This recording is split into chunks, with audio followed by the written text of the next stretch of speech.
Tuhan, sehebat-hebat aku, semecur-mecur, sedewasa aku secara rohani, aku tahu aku masih hidup dalam darah dan daging.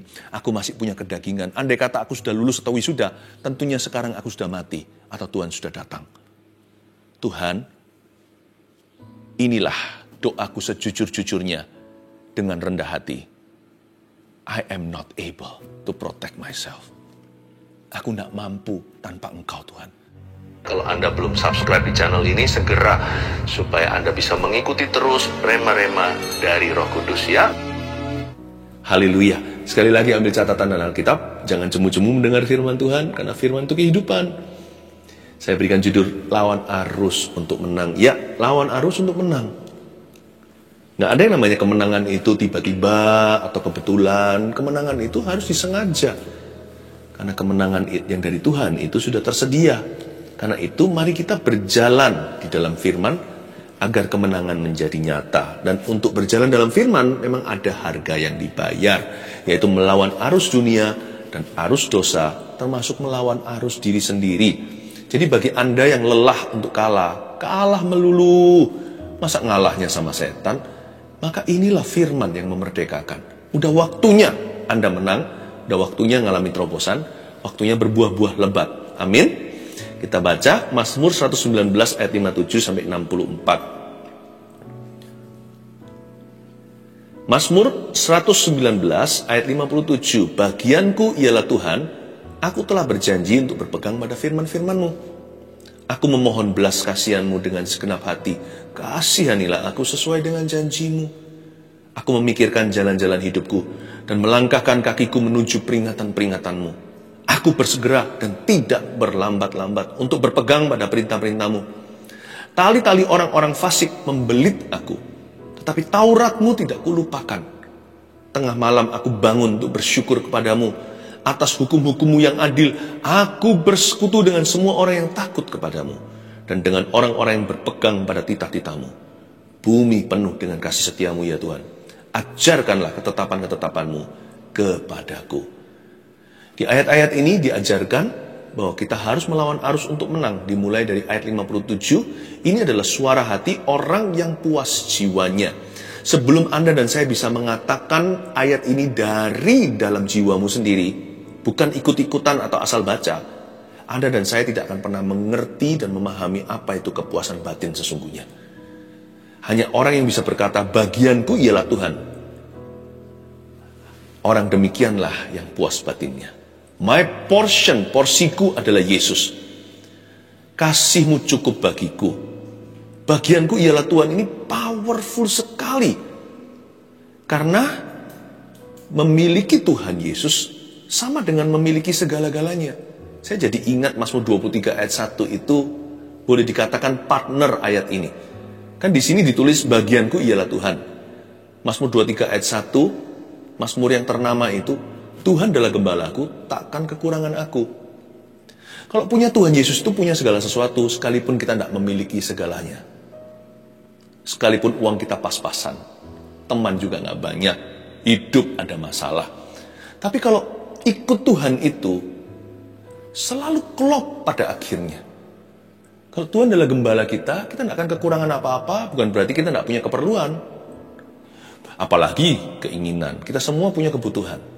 Tapi kalau ikut sama Tuhan itu ya selalu klop lah. Pokoknya at the end of the day, kasih Yesus selalu cukup bagi kita. Dan Tuhan tidak pernah meninggalkan. Kurang apa lagi? Bagianku ialah Tuhan. Kalau Tuhan bagian kita tidak akan iri sama siapa. Kalau Tuhan adalah bagian kita, jiwa kita akan puas. Kalau Tuhan ada di pihak kita, sekalipun sekarang masih punya masalah, pasti ada jalan keluarnya. Minimal Tuhan punya rencana memberi kita rancangan damai sejahtera. Bagianku ialah Tuhan. Sama Tuhan klop itu maksudnya gini. Kalau kita punya hidup itu seperti ini, defisitnya segitu, nanti diklopkan sama Tuhan Yesus. Jadi nggak pernah lebih, nggak pernah kurang. Sama Tuhan itu selalu cukup. Jadi kita nggak perlu iri sama orang yang punya lebih. Ya kan? Tuhan selalu klopkan di akhir hari. Kita yang rasanya tidak punya apa-apa, selalu ada sesuatu yang disyukuri. Hari ini kita happy, nanti bisa pas sekali dalam rencana Tuhan. Besok kita sedih, juga pas juga.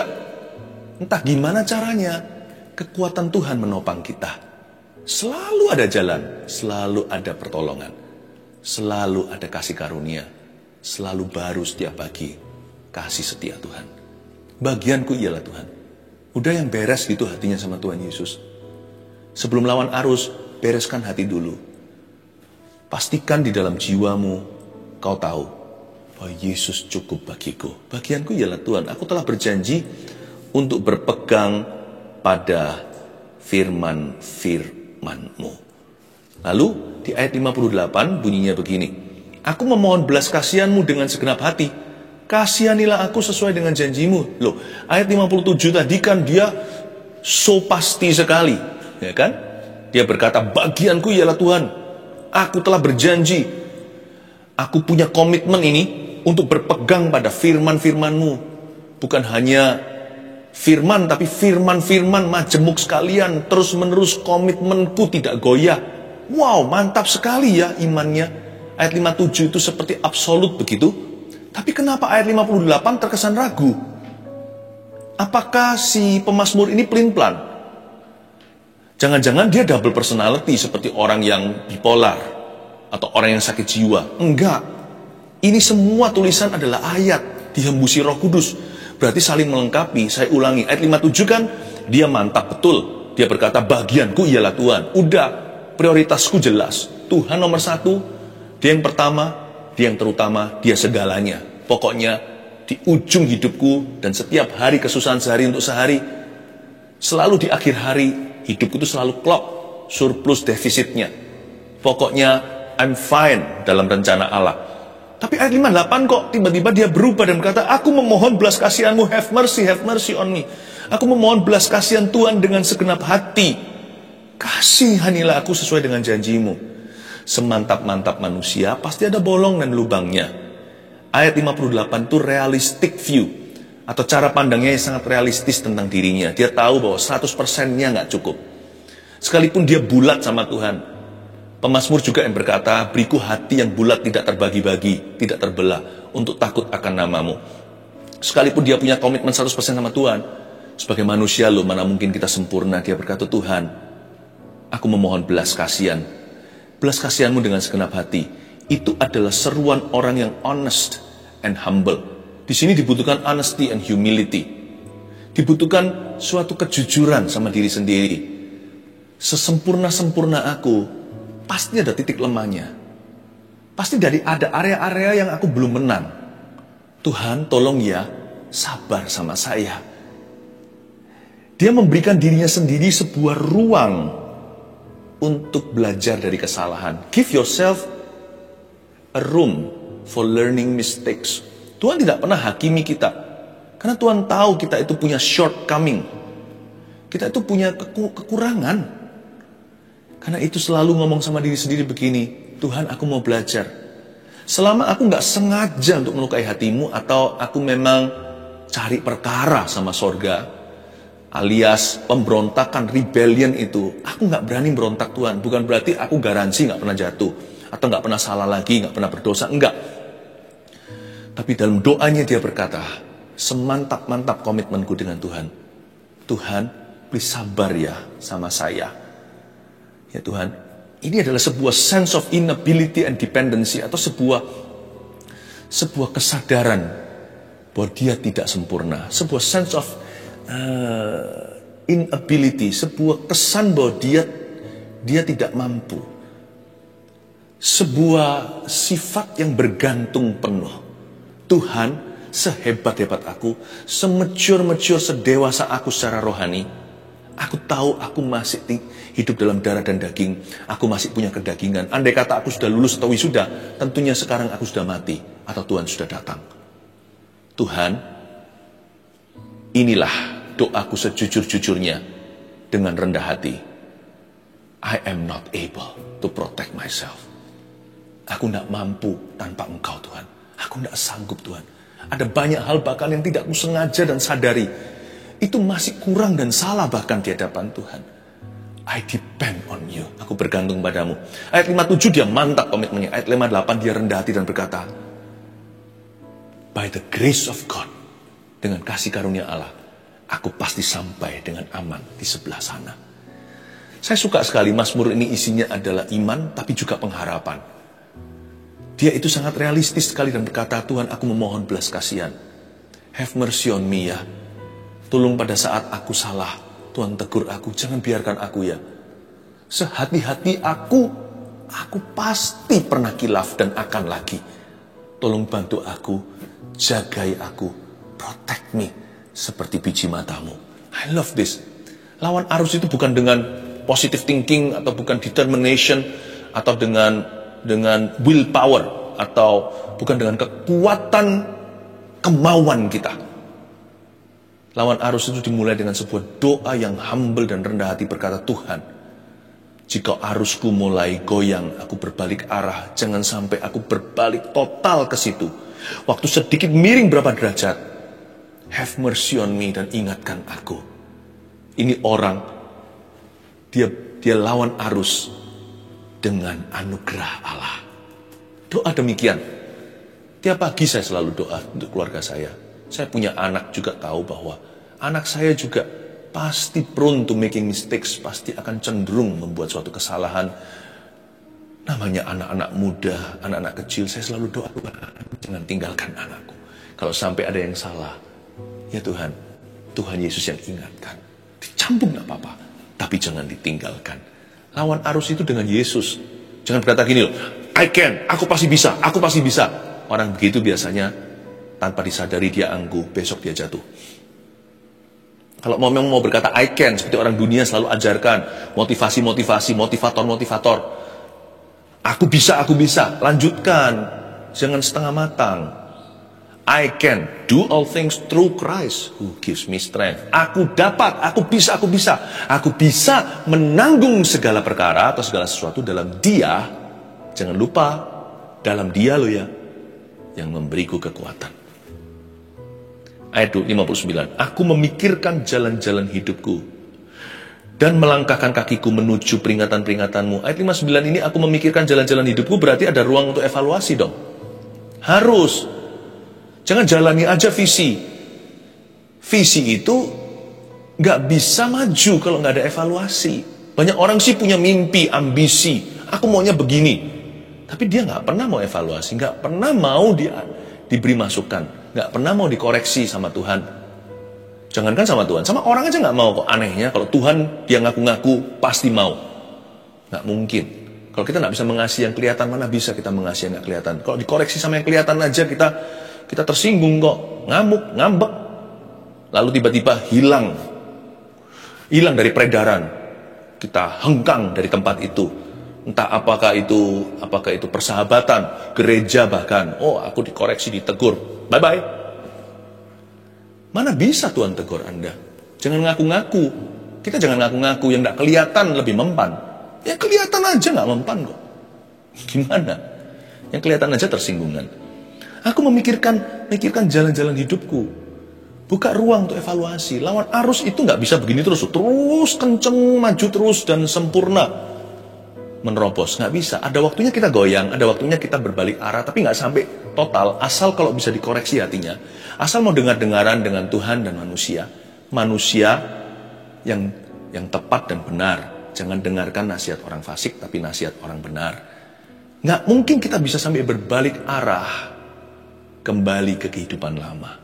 Tidak mungkin Tuhan izinkan kalau kita memikir-mikirkan jalan-jalan kita. Kalau kita pikirkan jalan hidup kita, segala sesuatu gak akan sampai fatal, gak sampai berabe begitu. Ayat ini mengajarkan kita juga punya hubungan dengan firman atau dengan Alkitab di tangan. Aku memikirkan jalan-jalan hidupku itu diajari sama Tuhan untuk to study the Bible. Because when you study the Bible, you are actually studying your life. Because your life is in the Bible. Waktu kita itu belajar Alkitab, kita itu sedang mempelajari hidup sendiri. Jangan ikut-ikut arus dunia. Kebanyakan manusia yang di dunia ini hidupnya begini. Mereka hidup melupakan Allah, mati binasa. Kasih suatu ruang untuk Anda pelajari hidup Anda, tapi dari sisi Alkitab, dari sisi firman Tuhan.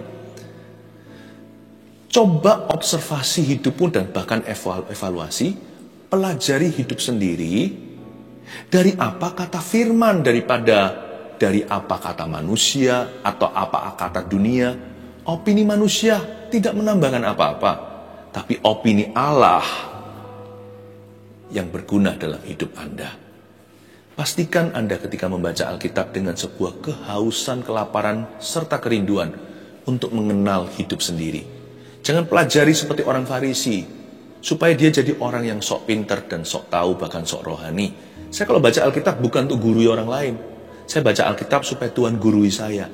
Kalau saya selidiki firman di dalam ini bukan supaya saya jadi ahli teologi ya. Saya nggak cari pengetahuan tapi pengenalan. Pengetahuan itu pasti akan bertambah. Kalau kita semakin baca kan semakin tahu ya kan. Studying the Bible is to study your life. Atau kita mempelajari Alkitab, kita sedang mempelajari hidup sendiri. Give a serious thought about your ways. Berikan pikiran-pikiran serius tentang hidupmu sebelum terlambat sudah. Banyak orang salah itu bertahun-tahun kok bisa. Karena dia nggak pernah terbuka sama firman Allah. Cerminnya apa? Jangan-jangan sekelilingnya semuanya adalah orang yang menepuk kita, yang bertepuk tangan dan berkata, baik sekali perbuatanmu, padahal di mata Tuhan jahat. Karena mungkin orang itu berpengaruh. Tapi Tuhan itu adalah cermin kita yang paling mulia. Tuhan nggak mungkin berdusta. Alkitab pasti akan memberitahumu apa adanya. Give serious thoughts for your own life. Karena hidupmu berharga. Karena banyak orang itu ya, melalui hidup ini masuk ke kekekalan. Tidak pernah evaluasi. Jangan-jangan nanti ujungnya ketika ujian atau ulangan. Ya kan? End semester atau semester akhir hidup kita itu. Ketika di akhirat. Jangan sampai nanti kita keceleh di akhirnya. Kita terkejut ketika Tuhan berkata, enyahlah, aku tidak mengenal kamu, hai kamu yang berbuat jahat. Lalu kita syok setengah mati dan kita protes begini, bukankah aku melayani? Bukankah aku begini begitu banggakan jasanya? Bahkan mengusir setan demi namaku. Bukankah kau makan dan minum di tengah-tengah kami atau di kota kami? Jangan-jangan nanti ujungnya kita gigit jari. Karena dalam hidup ini kita hanya berbuat, melakukan. Kita tidak pernah seperti Maria duduk diam dan mendengarkan hati Tuhan. Jangan sampai kita itu melalui hidup ini yang sementara sifatnya, masuk ke kekekalan, ujungnya nanti tidak seperti yang kita duga. Tapi kalau kita baca Alkitab, tidak ada kejutan. Karena segala sesuatu yang tidak terduga, Tuhan akan bicara. Karena firman Allah ini bisa memisahkan sumsum dan sendi. Firman Tuhan ini seperti pedang bermata dua. Oh, saya nggak nunggu nanti di akhirat. Saya di saat teduh aja. Tuhan shock terapi. Waktu saya saat teduh pribadi, saya buka firman, wow, saya dioperasi. Mending yang begini. Lebih baik Tuhan bicara sekarang daripada di akhirat. Lebih baik di akhirat tinggal pahala. Saya lebih suka dikoreksi Tuhan di sini. Karena waktu saya dikoreksi di sini berarti Tuhan cinta. Berarti saya bukan anak-anak gampang. Ya, ayat yang ke-60. Aku bersegera dan tidak berlambat-lambat. Ini kuncinya. Untuk berpegang pada perintah-perintahmu. I love this. Saya ulang lagi. Aku bersegera dan tidak berlambat-lambat. Untuk berpegang pada perintah-perintahmu. Lawan arus untuk menang nomor 1. Lekas bertobat dan lekas taat. Tolong dicatat. Kata aku bersegera dan tidak berlambat-lambat. Untuk apa sih? Kebanyakan orang kan bersegera dan tidak berlambat-lambat untuk berdosa. Banyak orang yang kakinya cepat masuk ke dalam kesalahan. Ada juga orang yang ceroboh mulut. Aduh, ya, seperti kebobolan. Kalimat-kalimat yang kita sesali nanti. Mungkin kita mengucapkan sesuatu kepada orang yang kita cinta dan tidak mungkin ditarik kembali karena sudah masuk memori dan sangat melukai hatinya. Banyak orang itu cepat lidah dan juga lekas dosa. Tapi ayat 60 ini, dia mengajarkan dirinya sendiri sebuah disiplin yang tinggi. Dia tahu bahwa ini satu-satunya jalan untuk melawan arus diri sendiri. Aku bersegera dan tidak berlambat-lambat. Hatiku harus lebih cepat dari pikiranku. Bukan berarti orang Kristen gak pernah mikir. Ada hal tertentu yang harus dipikirkan matang-matang seperti membuat keputusan. Tapi ada hal tertentu yang gak usah mikir lagi kalau sudah jadi komitmen yang jelas dalam hidup ini. Kalau kita mau suci kudus, lari, gak usah mikir lagi. Dosa mikir 7 kali 70 kali. Padahal hanya dosa sekali. Dan itu pun jangan loh ya, pada akhirnya jangan dituruti. Hawa nafsu itu jangan mau kita menurutinya. Ada hal tertentu gak usah mikir lagi. Kalau kita ditawari sesuatu yang gak halal, diajak untuk mencuri, berbohong, seperti Yusuf langsung lari. Peduli amat kalau mantelnya ketinggalan di tangan istri Potifar. Urusan nanti, pokoknya sekarang jangan berdosa dulu. Tapi ada hal tertentu memang perlu mikir. Anak Tuhan gak boleh terbolak-balik. Yang perlu mikir gak mikir. Yang gak usah dipikirin lagi masih dipikirin, masih dipertimbangkan. Seolah-olah Tuhan belum mati untuk dia. Bukankah Tuhan sudah mati bagi dosa kita? Berarti kita sudah dibeli. Kok masih mikir loh? Kok masih mikir ketika kita digoda atau dicobai? Dosa gak ya? Aku bersegera dan tidak berlambat-lambat. Untuk apa? Untuk berpegang pada perintah-perintahmu. Nomor 1 lawan arus itu lekas bertobat dan lekas taat. Jadikan ini sifat dasar hidupmu. 2 hal yang excellent in our spirit. 2 hal yang sangat luar biasa di dalam roh kita adalah sifat yang lekas bertobat dan lekas taat. Kalau bisa itu direct line. Ke Tuhan itu direct line. DM gitu. Direct message, direct line, gak usah transit, gak usah operator. Langsung kalau mau taat sama firman. Saya kasih penjelasan dari dari bahasa Ibrani-nya. Aku bersegera dan tidak berlambat-lambat. Lucu, tidak berlambat-lambat itu dalam bahasa Ibrani-nya diterjemahkan ke Inggrisnya begini. Aku bersegera dan tidak what. Tidak what? Kayak orang pura-pura linglung. Seperti orang yang pura-pura nggak tahu. Seorang yang nggak kerasa, kurang sensitif. What? Masa sih aku berzina? What? Itu bebal hati di depan Tuhan. Dalam bahasa Inggrisnya gini, aku bersegera dan tidak whating. Ya, ini kata tidak berlambat-lambat ini adalah kata yang sama yang menjelaskan Lot yang berlamban-lamban keluar dari Sodom dan Gomora. The same Hebrew word. Kata Ibrani yang sama persis. Sebuah tindakan tidak bertindak, indecision, atau sebuah kondisi hati yang pelin-pelan ragu, nggak tegas. Seorang yang menahan sebuah tindakan yang benar. Dia mau salah juga nggak berani, dia mau benar nggak sepenuh hati. Rasanya kayak saya suruh murtad juga nggak siap. Saya suruh taat juga, tapi aku juga mau ini.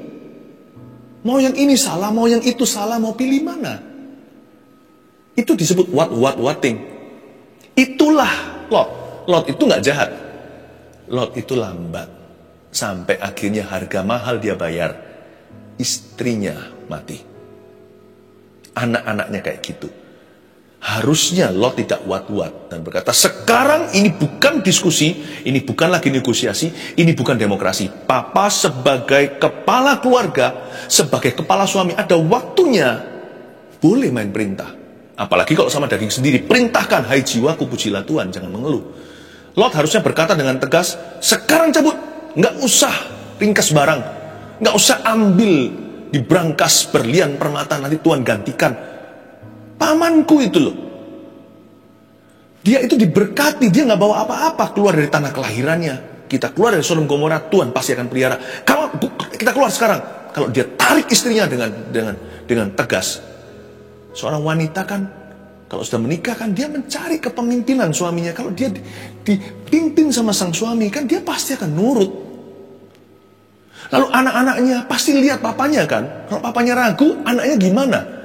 Kalau papanya bimbang, anak-anaknya pun akan memikirkan opsi-opsi yang bukan dari Tuhan. Ayo kita lari. Mungkin Lot hari ini masih punya istri. Tidak what. Kalimat yang sama itu. Makanya itu ayo kita cultivate. Mari kita pupuki. Kita pupuk sebuah sifat mulai hari ini. Kita latih. Dilatih terus di otot itu. Lama-lama kita jadi atlet di sana. Lekas bertobat dan lekas taat. Ayat 61, tali-tali orang-orang fasik membelit aku, tetapi Tauratmu tidak kulupakan. Itu dia. Karena dosa itu dan daging itu sangat membelit ya. Kalau kita tidak segera dan kalau kita tidak tegas dan jelas, Tauratmu tidak kulupakan, langsung acting upon the word, langsung kita bertindak atas firman yang kita tahu. Jangan lupa dulu, pasti belitan itu tidak akan melepaskan kita selama-lamanya. Dan karena itu kalau kita mau lawan arus, sudah gak usah mikir apa yang sudah jadi komitmen kita. Ayat yang ke-62, tengah malam aku bangun untuk bersyukur kepadamu atas hukum-hukummu yang adil. Di ayat 62 ini aja ada 3 lipat lawan arus loh. Tengah malam. Orang tengah malam mestinya tidur, dia bangun. Lawan arus, mungkin pemazmur ini sedang dalam masalah besar sampai-sampai dia gak bisa tidur pulas malamnya atau gak bisa tidur sama sekali. Jadi tengah malam, dia gak tanggung pilih jam yang paling rawan orang bawa depresi, stres, dan juga yang paling subur dengan panic attack.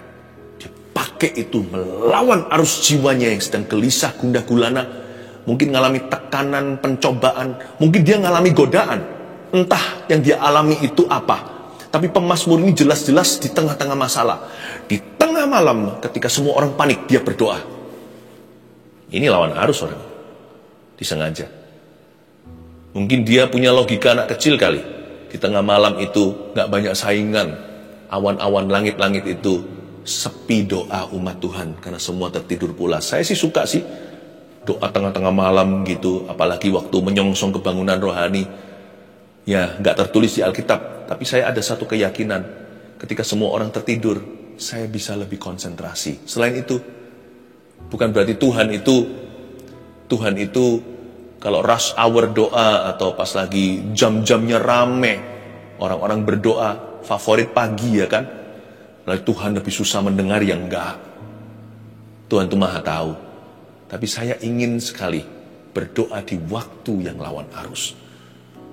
Apalagi untuk kebangunan rohani atau sesuatu yang saya gumulkan dengan sepenuh hati. Tengah malam aku bangun, harusnya tidur dia bangun. Untuk bersyukur kepadamu. Bukan untuk gelisah. Dan juga bukan untuk mengeluh atas hukum-hukummu yang adil. Ayat 63. Aku bersekutu dengan semua orang yang takut kepadamu. Dan dengan orang-orang yang berpegang pada titah-titahmu. I love this. Dia lawan arus. Ketika dia rasanya ingin menyendiri, malah dia bersekutu. Ini orang luar biasa. Aku bersekutu dengan semua orang yang takut kepadamu. Ya. Yang kedua, tulis ini. Lawan arus untuk menang adalah memilih pergaulan yang sehat. Justru ketika Anda ingin menjauhi pertemuan-pertemuan, malah justru merapatkan barisan. Justru mendekat. Aku bersekutu dengan semua orang yang takut kepadamu. Dalam kondisi dia sedang dirudung masalah, dia bukan cari orang yang bermasalah. Dia cari orang-orang yang punya solusinya. Kalau Anda sakit, ya pergi ke dokter. Ngapain sakit pergi ke pasien? Sama-sama bingung. Saya nggak ajak Anda untuk cari pendeta atau kita pilih-pilih orang, enggak. Tapi persekutuan orang benar itu sendiri obat. When we are friends with those who are friends of God and His Word, we are a friend of God. Saya ulang lagi. Kalau kita itu berteman alias bersekutu dengan orang-orang yang adalah teman dan sekutu Allah dan teman dan sekutu firman, kita sedang berteman dengan Tuhan. Tahukah Anda? Union with them is union with God. Bersekutu dengan mereka itu bersekutu dengan Tuhan. Bukan berarti mereka Tuhan. Tapi 2-3 orang berkumpul, di situ ada aku. Itu bukan bicara tentang ibadah saja. Tapi itu bicara tentang pergaulan yang sehat. Carilah orang yang takut akan Tuhan. Jangan berdiri di jalan orang berdosa. Jangan duduk dengan para pencemooh. Mazmur 1. Bahkan saya tambahkan, jangan mendengar nasihat orang fasik. Jangan dengar nasihat mereka. Aku bersekutu dengan semua orang yang takut kepadamu. Sebab kenapa? Dan dengan orang-orang yang berpegang pada titah-titahmu. Karena pada orang-orang ini ada gambar dan rupa Allah. Anda juga punya gambar dan rupa Allah sih. Makanya besi menajamkan besi. Manusia Allah menajamkan manusia Allah. Saya melayani keluarga-keluarga sebagai hamba Tuhan kan dalam jemaat kami. Dan waktu saya melayani itu kadang-kadang lucu kalau saya di tengah-tengah keluarga besar gitu ya. Saya itu bisa mengagumi loh cara Tuhan untuk bekerja. Mereka ini mungkin cousin, sepupu langsung, second cousin, atau omnya, tantenya, pokoknya keluarga besar kumpul entah acara apa. Kalau saya lihat itu ya, sadar nggak mereka ya? Mereka semua itu mirip-mirip. Nggak sama sih, serupa namun nggak sama. Ada fitur-fitur keluarga itu. Entah rahangnya, entah matanya ada beberapa, ada yang kulitnya. Kalau saya lihat itu mirip ya. Mirip ya. Kayak ada kemiripan. Harusnya mereka lebih sering bersatu. Karena pasti ada gunanya. Pasti sangat benefit sekali. Kadang-kadang kalau Tuhan, percaya nggak kalau Tuhan lihat, kalau malaikat memandangi kita, anak-anak Tuhan tuh ada fitur-fitur miripnya. Gimana tidak? Oh, kita semua pegang Alkitab yang sama loh. Kejadianmu, kejadianku, keluaranmu. Imamatmu itu, imamatku. Bahkan wahyumu. Maksud saya bukan hanya kitab wahyu. Pewahyuanmu itu pewahyuanku. Pewahyuanku hari ini menjadi pewahyuanmu. Mirip nih kita. Harusnya kita harus merapatkan diri, bukan menjauh ketika kita melawan arus, lawan dunia. Hanya kita basa-basi dengan anak-anak Tuhan orang Kristen itu menunjukkan bahwa kita nggak rohani. Karena itu saya dorong Anda untuk merapat. Gereja Mawar Sharon juga siap untuk merangkulmu. Kalau Anda belum berjemaat. Kalau Anda belum bergereja maksud saya. Kalau Anda masih anak Tuhan sih, tapi masih anak jalanan. Itu memang anak seseorang, tapi di jalanan nggak ada yang punya. Rumah juga nggak ada. Email aja, elektronik aja, ada mailnya. Address Anda apa? Sorga nggak pandang gereja, tapi di dunia ini ada banner-bannernya. Tuhan taruh suku Ruben dekat Ruben, Tuhan taruh suku Yehuda, supaya mereka tidak tersesat liar, tidak terhilang lagi. Kalau nggak gitu, tidak ada orang mengklaim Anda. Dan juga Anda tidak mengklaim siapa-siapa. Bukankah itu anak jalanan? Anda tidak ke gereja, juga nggak ada gereja yang tahu Anda tidak ke gereja. Tidak ada gereja yang merasa kehilangan anggotanya atau membernya. Karena semua orang berkata, you don't belong anywhere. Anda tidak punya rumah. Dan kalau Anda juga tidak klaim mana-mana juga nggak klaim Anda. Anda hilang juga nggak ada yang tahu. Jangan basa-basi kalau sama anak umat Tuhan. Carilah rumahmu. Saya bicara gini sebagai hati gembala universal dulu maksud saya. Saya bukan gembala pada gereja yang saya gembalakan saja, tapi saya merasa terbeban untuk menggembalakan semua domba Tuhan ini. Bukankah Yesus ketika melihat orang banyak, hatinya tergerak? Karena dia melihat mereka seperti domba tanpa gembala. I love you, my friends. I want you to feel welcome home. Saya ingin sekali Anda merasakan home sweet home. Bukan di sorga ya, suatu hari nanti. Here. Di hidup sekarang. Di bumi, di kotamu, di komunitasmu. Memilih pergaulan yang sehat. Jangan lari ke dugem. Jangan lari ke jalan yang sesat. Jangan cari teman-teman yang fun, tapi merugikan. Cari teman-teman yang membangunmu dalam Tuhan. Yang ketiga, terakhir, ayat 64. Bumi penuh dengan kasih setiamu ya Tuhan. Ajarkanlah ketetapan-ketetapanmu kepadaku. Orang ini positif ya. Ayat 64. Bumi penuh dengan kasih setiamu ya Tuhan. Berarti orang ini punya pengalaman dengan kasih setia. Kayaknya orang ini gara-gara persekutuannya dan gara-gara life choice atau pilihan hidupnya, orang ini jadi positif. Padahal kalau kita lihat bumi penuh dengan dosa. Yang Anda lihat itu airnya setengah kosong atau setengah terisi. Bumi penuh dengan kasih setia Allah. Berarti orang ini hatinya pulih. Yang ketiga, sengaja jadi orang yang positif. Itu lawan arus. Orang ini tentunya bukan berarti orang yang lahir kemarin. Orang ini sudah makan asam garam. Ini orang sudah pernah kena masalah, sedang dirudung persoalan. Tapi ketika dia pegang teguh pada firman, ketika dia lekas bertobat, lekas taat, dia memilih pergaulan yang sehat, tiba-tiba world view, cara pandangnya akan hidup ini berubah positif. Dia berkata, bumi penuh dengan kemuliaan Allah. Dengan ini saya selesai. Saya pernah ditabrak orang. Ketika ditabrak, singkat cerita, lucu sekali. Ya nggak lucu untuk ketawa, tapi saya kadang-kadang garuk-garuk kepala. Zaman ini zaman yang luar biasa. Orang yang hutang sama kita itu yang lebih garang. Kalau diminta uangnya dia bisa bark atau bisa menggonggong. Dan sekarang juga sama, yang nabrak itu yang garang. Mobil saya bukan saya yang setir, sopir saya ditabrak orang, jelas-jelas dia yang salah, ya kan? Lalu habis itu dia yang garang, marah-marah, tapi saya tenang. Saya bicara baik-baik dengan dia, saya beritahu sama dia begini. Lalu saya beritahu sama dia, Bapak, kebetulan orang itu orang asing di Indonesia. Saya berkata, Bapak, Sir, saya bilang, hari ini Anda beruntung, Anda nabrak mobil orang yang baik. Tapi dengan sikapmu seperti itu, tadi banting-banting pintu, kayak mau ngajak berantem gitu, padahal di negeri orang. Saya bilang sama dia, kalau dengan sifatmu gini, Anda bisa dikeroyok sekampung. Untungnya Anda menabrak seorang yang nice. Saya bukan memuji diri, saya ingatkan dia di luar banyak orang jahat. Lalu kalimatnya dia itu loh, yang membuat saya sadar firman ini. Nobody is nice. Everyone is not nice. Saya protes, but I'm nice. Saya bilang gitu. Mungkin kita dari dua dunia yang berbeda. Orang ini bukan kenal Tuhan, tentunya sumpah serapah sih. Yang salah malah yang sumpahi kami. Saya tenangkan supir, lalu saya tenangkan dia, lalu kita atur gimana mengatur kerugiannya. Saya tidak tuntut dia, nggak apa-apa, masing-masing dengan kerusakannya. Mobil saya yang rengsek, mobil saya yang rusak. Tapi saya beritahu sama dia, sudah nggak apa-apa, saya nggak nuntut kamu, saya bisa urusi sendiri kan ada asuransi. Lalu saya bilang sama dia, untung kamu tabrak orang yang nice. Lalu dia berkata, enggak, di dunia ini tidak ada orang yang nice. Saya bilang, I am nice.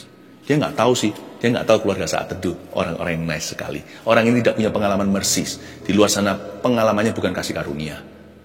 Saya bukan berarti orang yang lugu baru lahir kemarin.